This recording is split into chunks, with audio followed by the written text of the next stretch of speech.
Hello friends, most welcome to YouTube channel success world MCQ. तो चलिए आज हम आपके लिए लेकर आ चुके हैं बिहार फायरमैन एग्जाम 2021 के लिए मोस्ट इंपॉर्टेंट जीके क्वेश्चंस को। तो आप वीडियो में लास्ट तक बने रहिएगा और चैनल पे नए हैं तो चैनल को सब्सक्राइब करके साथ में बेल आइकन को भी प्रेस कर देंगे। तो चलिए आज के सेशन को स्टार्ट करते हैं। आज के सेशन का सबसे पहला प्रश्न है जो कि मोस्ट इंपॉर्टेंट है, संसद का अधिवेशन बुलाने का काम कौन करता है? प्रधानमंत्री, राष्ट्रपति, लोकसभा अध्यक्ष या डी इनमें से कोई नहीं? बताएंगे इसका राइट आंसर क्या होगा। अगर आपको इनमें से किसी भी प्रश्न का आंसर आता है तो आप कमेंट बॉक्स में देख सकते हैं। तो इस प्रश्न का जो राइट आंसर है आपका ऑप्शन चला देगा बी के साथ राष्ट्रपति। ध्यान दीजिएगा दोस्तों, संसद का अधिवेशन बुलाने का काम राष्ट्रपति करता है, लेकिन इसकी अध्यक्षता जो लोकसभा अध्यक्ष करता है। ठीक है दोस्तों, चलिए इसी के साथ आगे देखते हैं। अगला प्रश्न स्क्रीन पर है, किसने असहयोग आंदोलन के दौरान विदेशी कपड़ों का जलाया जाना एक निष्ठुर बर्बादी बताया? ऑप्शन आपके सामने है, रविंद्रनाथ टैगोर, लॉर्ड रीडिंग, मोतीलाल नेहरू या डी इनमें से कोई नहीं। अगर आपको किसी भी प्रश्न में डाउट होता है तो आप कमेंट बॉक्स में पूछ सकते हैं। तो चलिए इस प्रश्न का राइट आंसर, जो ये बच्चे ऑप्शन नंबर ए को टिक कर रहे हैं उनका बिल्कुल सही जवाब हो जाएगा रविंद्रनाथ टैगोर। ऑप्शन ए बिल्कुल करेक्ट आंसर हो जाएगा। चलिए आगे देखते हैं। अगला प्रश्न है, किसने असहयोग आंदोलन के दौरान, ये क्वेश्चन रिपीट हो चुका है, इसका राइट आंसर ऑप्शन ए के साथ होगा। चलिए आगे देखते हैं। नेक्स्ट क्वेश्चन है, भारत का सिराज ए हिंद कहा जाता है किसको? जौनपुर को, गुजरात को, बंगाल को या डी राजपुताना को? तो चलिए इस प्रश्न का जो राइट आंसर है आपका ऑप्शन ए के साथ चला जाएगा, जौनपुर। ठीक है, ऑप्शन ए इस प्रश्न का सही जवाब हो जाएगा। ठीक है, याद रखिएगा ये मोस्ट इंपॉर्टेंट प्रश्न है, एग्जाम में भी आ सकता है। चलिए आगे देखते हैं। नेक्स्ट क्वेश्चन है, जैविक घड़ी का कार्य करने वाली ग्रंथि कौन सी है? अग्नाशय, यकृत, पीनियल या डी पीयूष ग्रंथि? तो चलिए इसका जो राइट आंसर है आपका ऑप्शन चला देगा किसके साथ? सी के साथ, पीनियल ग्रंथि। याद रखिएगा दोस्तों, जैविक घड़ी का कार्य करने वाली ग्रंथि कौन सी है? तो ये आपका पीनियल ग्रंथि है। ऑप्शन सी इस प्रश्न का राइट आंसर हो जाएगा। जैविक घड़ी से मतलब आप किस टाइम पर सोते हैं, आपको किस टाइम पर उठना है, ये सब काम अपने आप होता है, उन्हीं को जैविक घड़ी कहते हैं। चलिए आगे देखते हैं। अगला प्रश्न है, भारत में शीतकालीन वर्षा कहाँ से उत्पन्न होने वाले चक्रवातों का परिणाम है? लाल सागर, भूमध्य सागर, बंगाल की खाड़ी या डी अरब सागर? तो चलिए इस प्रश्न का जो राइट आंसर है आपका ऑप्शन चला जाएगा किसके साथ? बी के साथ, भूमध्य सागर इस प्रश्न का राइट आंसर हो जाएगा, ऑप्शन बी। चलिए आगे देखते हैं। अगला प्रश्न स्क्रीन पर है, किस राज्य को भारत का धान्य भंडार के रूप में जाना जाता है? यूपी, पंजाब, हरियाणा या डी छत्तीसगढ़? तो चलिए इसका जो राइट आंसर है आपका ऑप्शन चला देगा किसके साथ? डी के साथ, छत्तीसगढ़। ठीक है, आपको बुक में पंजाब भी मिल जाएगा, लेकिन पंजाब राइट आंसर नहीं होगा, ये आपका पुराना अपडेट है। लेकिन जो अब न्यू अपडेट आया है, भारत का धान्य भंडार छत्तीसगढ़ के रूप में जाना जाता है। ठीक है, अगर ऑप्शन में छत्तीसगढ़ ना रहे तो आप पंजाब को टिक कर सकते हैं। चलिए इसी के साथ आगे देखते हैं। अगला प्रश्न स्क्रीन पर है, द्वितीय गोलमेज सम्मेलन में कांग्रेस का प्रतिनिधित्व किसने किया? जवाहरलाल नेहरू, मोतीलाल नेहरू, महात्मा गांधी या डी इनमें से कोई नहीं? ये मोस्ट इंपॉर्टेंट प्रश्न है, इसको ध्यान में रखना है दोस्तों, एग्जाम में ये प्रश्न पूछे जा सकते हैं। तो चलिए इस प्रश्न का जो राइट आंसर है आपका ऑप्शन चला देगा सी के साथ, महात्मा गांधी ने किया था। ठीक है, और तीनों गोलमेज सम्मेलन में भाग लेने वाले कौन थे? तो एकमात्र व्यक्ति थे डॉक्टर भीमराव अंबेडकर। ठीक है, इस नाम को याद रखना है। और सेशन के लास्ट में आपको कमेंट बॉक्स में अपना स्कोर जरूर देना है कि आपने कितने क्वेश्चंस का सही जवाब दिए हैं। नेक्स्ट क्वेश्चन है, मधुमलाई नेशनल पार्क कहाँ स्थित है? उत्तर प्रदेश, तमिलनाडु, केरल या फिर इनमें से कोई नहीं? तो इसका जो राइट आंसर है आपका ऑप्शन चला देगा 9 का बी के साथ, तमिलनाडु। ठीक है, तमिलनाडु में आपका मधुमलाई नेशनल पार्क स्थित है। और तमिलनाडु की राजधानी पूछे तो ये आपका क्या हो जाएगा? चेन्नई हो जाएगा। ठीक है, तमिलनाडु का चेन्नई। चलिए आगे देखते हैं। अगला प्रश्न है, भारत का पहला राष्ट्रीय उद्यान कौन सा है? मोस्ट इंपॉर्टेंट प्रश्न है दोस्तों। तो इस प्रश्न का जो राइट आंसर है आपका ऑप्शन चला देगा डी के साथ, हेलिस नेशनल पार्क हो जाएगा। ये भारत का पहला राष्ट्रीय उद्यान है। ठीक है, जो कि अभी नया नाम इसका हो गया है जिम कॉर्बेट नेशनल पार्क। और ये आपका कहाँ है? तो उत्तराखंड में। ठीक है, ये कहाँ है? उत्तराखंड में है। नया नाम अभी क्या है? तो जिम कॉर्बेट नेशनल पार्क। पुराना नाम इसका हेली नेशनल पार्क है, जो कि भारत का पहला राष्ट्रीय उद्यान है। नेक्स्ट क्वेश्चन है, कोलकाता और मुंबई को कौन सा दर्रा जोड़ता है? भोरघाट दर्रा, तालघाट दर्रा, पिपली घाट या डी जलेपला? तो इस प्रश्न का जो राइट आंसर है आपका ऑप्शन ए के साथ चला देगा भोर घाट धर्रा। ठीक है दोस्तों, चलिए आगे देखते हैं।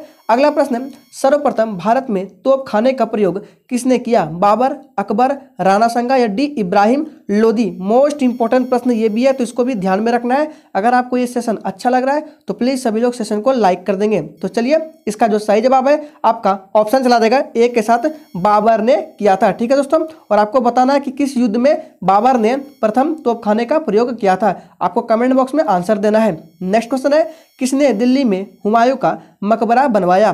बताएंगे इसका राइट आंसर क्या होगा।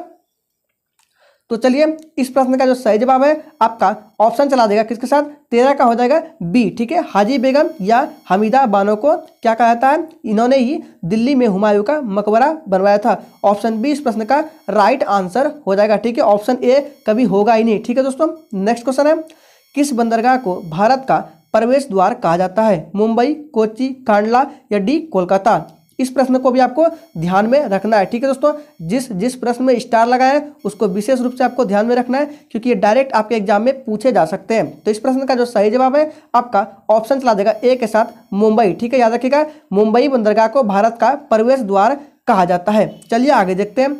नेक्स्ट क्वेश्चन है, निम्न में से कौन सा स्थान कॉपर खनन से संबंधित है? गया, कोलार, मयूरभंज या डी खेतड़ी। आपको 15 और 16 नंबर प्रश्न को ध्यान में रखना है। ये दोनों भी प्रश्न काफी इंपॉर्टेंट है। हालांकि इस प्रश्न का जो राइट आंसर है आपका ऑप्शन चला देगा खेतड़ी के साथ। ठीक है, कॉपर खनन से संबंधित आपका खेतड़ी है। चलिए आगे देखते हैं 16 नंबर प्रश्न को। यह भी प्रश्न इंपॉर्टेंट है। बैलाडीला किसके लिए प्रसिद्ध है? तांबा, कोयला, लौह अयस्क या डी बॉक्साइट। तो इस प्रश्न का जो सही जवाब है आपका ऑप्शन सी के साथ चला जाएगा, लौह अयस्क के लिए आपका बैलाडीला प्रसिद्ध है। ठीक है, और ये बैलाडीला कहाँ है? तो ये छत्तीसगढ़ का पार्ट है। नेक्स्ट क्वेश्चन है, भारत में पूर्वी तट में सर्वश्रेष्ठ प्राकृतिक बंदरगाह कौन सा है? बताएंगे इसका राइट आंसर क्या होगा। तो चलिए इस प्रश्न का जो सही जवाब है आपका ऑप्शन बी के साथ चला देगा, विशाखापत्तनम। चलिए आगे देखते हैं। नेक्स्ट क्वेश्चन है, लोकटक क्या है? किसका नाम है? घाटी का नाम है, झील का नाम है, नदी का नाम है या डी पर्वतमाला का नाम है। तो चलिए इस प्रश्न का जो सही जवाब है आपका ऑप्शन चला देगा किसके साथ, बी का नाम, बी हो जाएगा। ठीक है, झील, लोकटक एक झील का नाम है। ठीक है, चलिए आगे देखते हैं। नेक्स्ट क्वेश्चन है, भारत का प्रथम परमाणु ऊर्जा उत्पादन केंद्र कौन सा है? कलपक्कम, काकरापार, तारापुर या डी नरोरा। तो आइए इसका सही जवाब आपका ऑप्शन चला देगा सी के साथ, तारापुर, और ये आपका महाराष्ट्र में पड़ता है। चलिए आगे देखते हैं। नेक्स्ट क्वेश्चन है, अभ्यारण्य राइनो के लिए जाना जाता है? जिम कॉर्बेट नेशनल पार्क, गिर, काजीरंगा या डी रणथंबोर।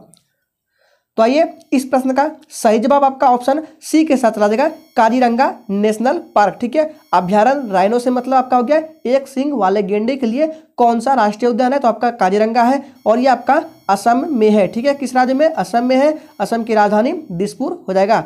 नेक्स्ट क्वेश्चन है, भारत में प्रथम श्रेणी का संगमरमर किस स्थान में पाया जाता है? मकराना, जैसलमेर, भरतपुर या डी जबलपुर। मोस्ट इंपॉर्टेंट प्रश्न है, इसको भी ध्यान में रखना है। अगर आपने अभी तक चैनल को सब्सक्राइब नहीं किया तो प्लीज चैनल को सब्सक्राइब कर लेंगे, और जिसने भी सेशन को लाइक नहीं किया वो प्लीज सेशन को भी लाइक कर देंगे। तो चलिए इसका जो सही जवाब है आपका ऑप्शन चला देगा मकराना के साथ। ठीक है, और ये आपका राजस्थान का पार्ट है। नेक्स्ट क्वेश्चन है, गुलाबी क्रांति किससे संबंधित है? मोस्ट इंपॉर्टेंट प्रश्न ये भी है, बताएंगे इसका राइट आंसर क्या होगा।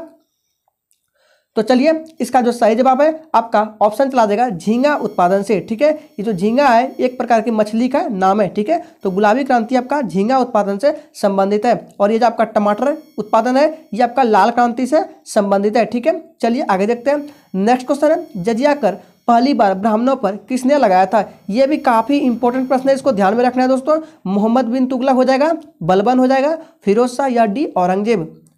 तो इसका राइट आंसर आपका ऑप्शन चला देगा सी के साथ, फिरोज शाह हो जाएगा। ठीक है, क्या हो जाएगा? फिरोज शाह। जजिया कर पर पहली बार ब्राह्मणों पर किसने लगाया? तो फिरोज शाह ने। ठीक है, फिरोज शाह तुगलक। चलिए आगे देखते हैं। नेक्स्ट क्वेश्चन है, जैन धर्म के प्रथम तीर्थकार एवं प्रवर्तक कौन थे? काफी इंपॉर्टेंट प्रश्न यहाँ से भी है, और यहाँ से दो प्रश्न आपको बताएंगे, दोनों को ध्यान में रखना है। तो किसका है? महावीर, सुधर्मन, ऋषभदेव या डी पार्श्वनाथ। तो इसका जो राइट आंसर है, जैन धर्म के प्रथम तीर्थकर एवं प्रवर्तक जो थे नाम है ऋषभदेव। ठीक है, एक प्रश्न और पूछ सकता है यहाँ से कि 24वें कौन थे, यानी कि जैन धर्म के 24वें तीर्थकर, तो आपका बताना है महावीर स्वामी। ठीक है, कौन थे? महावीर स्वामी 24वें जैन धर्म के तीर्थकर थे। चलिए आगे देखते हैं। नेक्स्ट क्वेश्चन है, लोकसभा के सदस्यों का कार्यकाल कितना वर्ष का होता है? 4 वर्ष, 5 वर्ष, 6 वर्ष या फिर 10 वर्ष का। तो चलिए इसका जो सही जवाब है ऑप्शन बी के साथ चला जाएगा 5 वर्ष का। ठीक है, लोकसभा का 5 वर्ष और राज्यसभा का 6 वर्ष का होता है। यहाँ से दोनों प्रश्नों को आपको ध्यान में रखना है। चलिए आगे देखते हैं। अगला प्रश्न स्क्रीन पर आ रहा है, ऑस्कर अवार्ड का संबंध किस क्षेत्र से है? बताएंगे फिल्म, संगीत, विज्ञान या डी पत्रकारिता। इसके अलावा और 2 प्रश्न यहाँ से बता देते हैं जो कि इंपॉर्टेंट है, हो सकता है बाय चांस एग्जाम में पूछ सकते हैं। तो इसका जो राइट आंसर है आपका ऑप्शन ए के साथ चला जाएगा, फिल्म अवार्ड से, सॉरी ऑस्कर अवार्ड आपका फिल्म से संबंधित है। ठीक है, अगर आपसे पूछे कि ग्रैमी अवार्ड, ठीक है, आपको दे दिया जाए एग्जाम में कि ग्रैमी अवार्ड किस क्षेत्र से संबंधित है, आपका ऑप्शन यही चारों है, तो क्या राइट आंसर होगा? तो इसका जो राइट आंसर है आपका ऑप्शन बी के साथ चला जाएगा, संगीत क्षेत्र। ठीक है, ग्रैमी अवार्ड आपका संगीत क्षेत्र से संबंधित है। और ये जो है विज्ञान, इससे जो संबंधित है कौन है? तो कलिंग पुरस्कार विज्ञान क्षेत्र से संबंधित है। तो आपको ध्यान में रखना है ग्रैमी अवार्ड और एक कलिंग पुरस्कार। ठीक है, ये कलिंग पुरस्कार आपका विज्ञान से और ग्रैमी अवार्ड जो है आपका किससे? संगीत क्षेत्र से संबंधित है। चलिए आगे देखते हैं। नेक्स्ट है, जापान की मुद्रा का क्या नाम है? डॉलर, युआन, येन या डी रूबल। तो इसका राइट आंसर आपका ऑप्शन चला देगा किसके साथ? 27 का सी हो जाएगा, येन। ठीक है, जापान की मुद्रा का नाम क्या हो जाएगा? येन हो जाएगा। नेक्स्ट क्वेश्चन है, निम्न में से कौन सा वेद कर्मकांड के लिए प्रधान है? मोस्ट इंपॉर्टेंट प्रश्न है, इसको टिक करके रखना है। सामवेद, ऋग्वेद, यजुर्वेद या डी अथर्ववेद। तो आइए इसका जो राइट आंसर है आपका ऑप्शन चला देगा 28 का सी के साथ, यजुर्वेद हो जाएगा। ठीक है, यजुर्वेद आपका कर्मकांड के लिए प्रधान वेद है। ठीक है, और ये जो आपका सामवेद है ये गाई जा सकने वाली वेद है, सामवेद। ठीक है, और सबसे पुराना वेद कौन सा है? तो ऋग्वेद आपका सबसे पुराना वेद हो जाएगा। नेक्स्ट क्वेश्चन है, देशबंधु की उपाधि किससे संबंधित है? बी आर अम्बेडकर, चित्तरंजन दास, बिपिन चंद्रपाल या डी रविंद्रनाथ टैगोर। तो इसका सही जवाब आपका ऑप्शन चला जाएगा किसके साथ? बी के साथ, चित्तरंजन दास। ठीक है, याद रखिएगा देशबंधु की उपाधि चित्तरंजन दास से संबंधित है। ठीक है दोस्तों, आइए आगे देखते हैं। अगला प्रश्न, स्वर्णिम चतुर्भुज परियोजना किससे संबंधित है? रेल परिवहन, सड़क परिवहन, जल परिवहन या डी वायु परिवहन से। तो इसका जो राइट आंसर है आपका ऑप्शन हो जाएगा बी के साथ, ये सड़क परिवहन से आपका संबंधित है स्वर्णिम चतुर्भुज परियोजना। ठीक है, और ये अटल बिहारी वाजपेयी के कार्यकाल में आई थी स्वर्णिम चतुर्भुज। ठीक है, तो ऑप्शन बी इस प्रश्न का सही जवाब हो जाएगा। तो आपको इस सेशन में टोटल 30 प्रश्न दिए गए थे जो एग्जाम के लिए, आपके बिहार फायरमैन एग्जाम के लिए काफी इंपॉर्टेंट थे। तो उम्मीद करेंगे आपको ये सेशन अच्छा लगा होगा। अगर ये सेशन अच्छा लगा तो प्लीज सभी लोग सेशन को लाइक कर देंगे। तो चलिए फिर मिलते हैं नेक्स्ट सेशन के साथ।